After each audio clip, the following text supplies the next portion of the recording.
Right, the owner of a Dartmoor estate won the right to remove people camping on his land. This is big, until recently Dartmoor was the only area of England and Wales where there had been a assumed right to do wild camping. But a High Court ruling has banned it without the landowner's permission. The case had been brought by Alexander Darwall, a hedge fund manager, of course, and his wife Diana, who own a 4,000-acre estate on southern Dartmoor. At a two-day hearing last December, lawyers for the Darwalls argued that a bylaw in the 1985 Dartmoor Commons Act, which enshrined the historic custom of open access, did not extend to wild camping. So the judge, Sir Julian Flo, agreed. He said that wild camping takes control away from the landowner, and some wild campers can cause problems for livestock and the environment. Not everyone is happy or convinced. The Dartmoor National Park Authority has been fighting to maintain full access to the moor, arguing that the tradition of backpack camping on Dartmoor has existed for decades, and the decision has dismayed nature lovers who feel free access to the British countryside is a right worth protecting, especially when 92% of English land is already closed to the public. So are you mourning the potential loss of wild camping? Maybe you've camped on Dartmoor many times and you think this is actually the way to go. Or perhaps you say, no, if these people own the land, they have the right to decide who parks on it.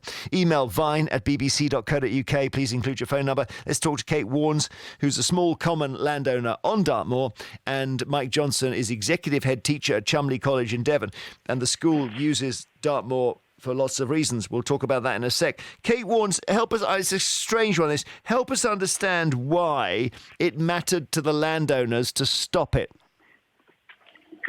Well, I think the first point to make, Jeremy, is the use of the word stopping it. It was never about stopping it. It was just being able to make decisions about it. So everybody just needs to be a tiny bit patient, because the court case was always about establishing the owner's right to determine if and then where. And so now the court case has been decided, everybody's attention has already shifted to focus on where. So bearing in mind the other gentleman that you just said calling, I think we can straight away take D&V and 10 tours out of the equation, because nobody is going to stop those initiatives. Let me come to that when we speak to him, but just the issue surely is somebody with a backpack wants to walk around on Dartmoor, and when it gets dark, they want to put the backpack down, put a tent up, and they can't now do that.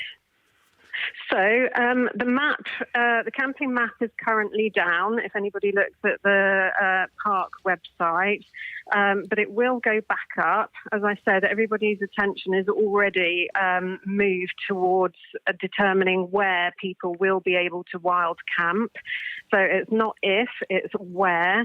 So people will be able to wild camp. There was a meeting on Monday between the common owners and the park. There's already been a couple of the large landowners have already committed significant areas to go back into the map.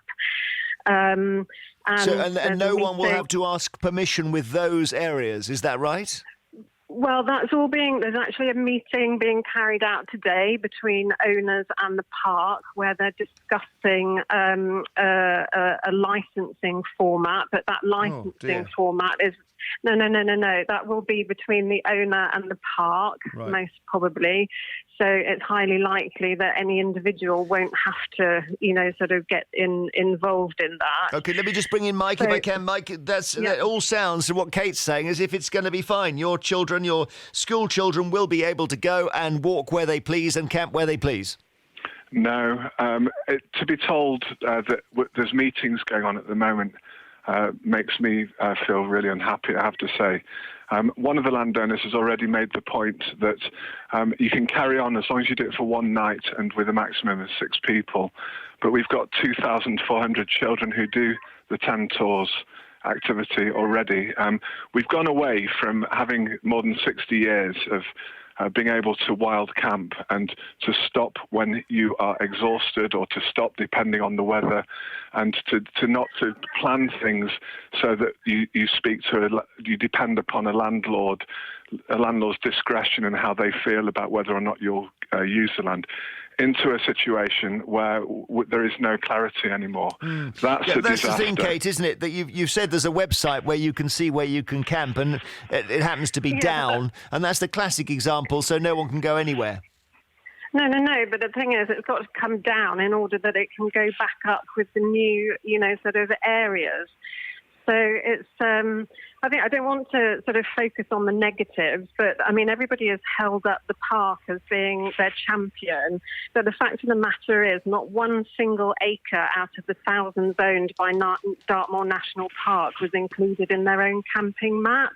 And up until Monday, they were still trying to argue why their land shouldn't be included, whilst, the owners are already sitting down and basically committing to re-opting in areas to the camping map. Sorry, Kate, just keeping this on your land. Have you previously looked out your window and seen people wild camping on your land? Yeah. And do you mind? Is it a problem, that, or not? You can say yes if you want. I'm just interested.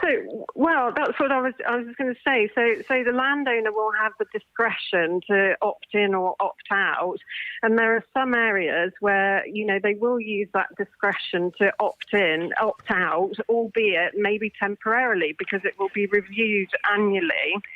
So, whether or not for environmental reasons or ecological reasons or stock reasons. So, for example, lots of landowners are doing lots of tree planting.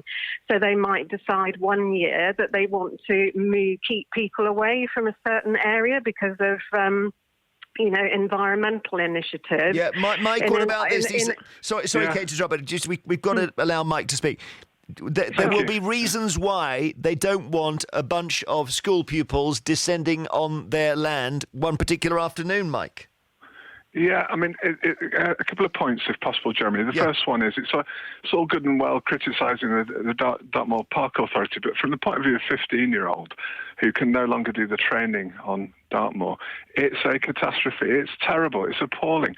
The second thing that's being hinted at already by Kate is these people, they have businesses. They'll have business reasons. So pheasant shooting, deer stalking. Let's close this part of the land off. Let's remove this. We've got very good reasons that this is what we're going to do. The freedom to make the decisions about what you're going to do when you're up on the moor has been removed. That's a disaster. Kate. Well, it's just everybody has got to put Dartmoor first and foremost, and protecting that environment is the most important thing.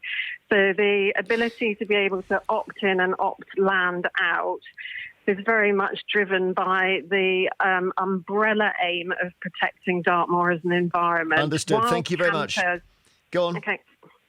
Go on, Kate. Sorry, finish your point. Sorry. Okay. So wild campers will also be the winners in this, because what will happen is that fly camping, which was always the thing that nobody wanted to see on Dartmoor, will be able to be controlled. But hang on, I'm confused. I thought wild camping and fly camping are the same thing. So wild camping is what you can carry on your back.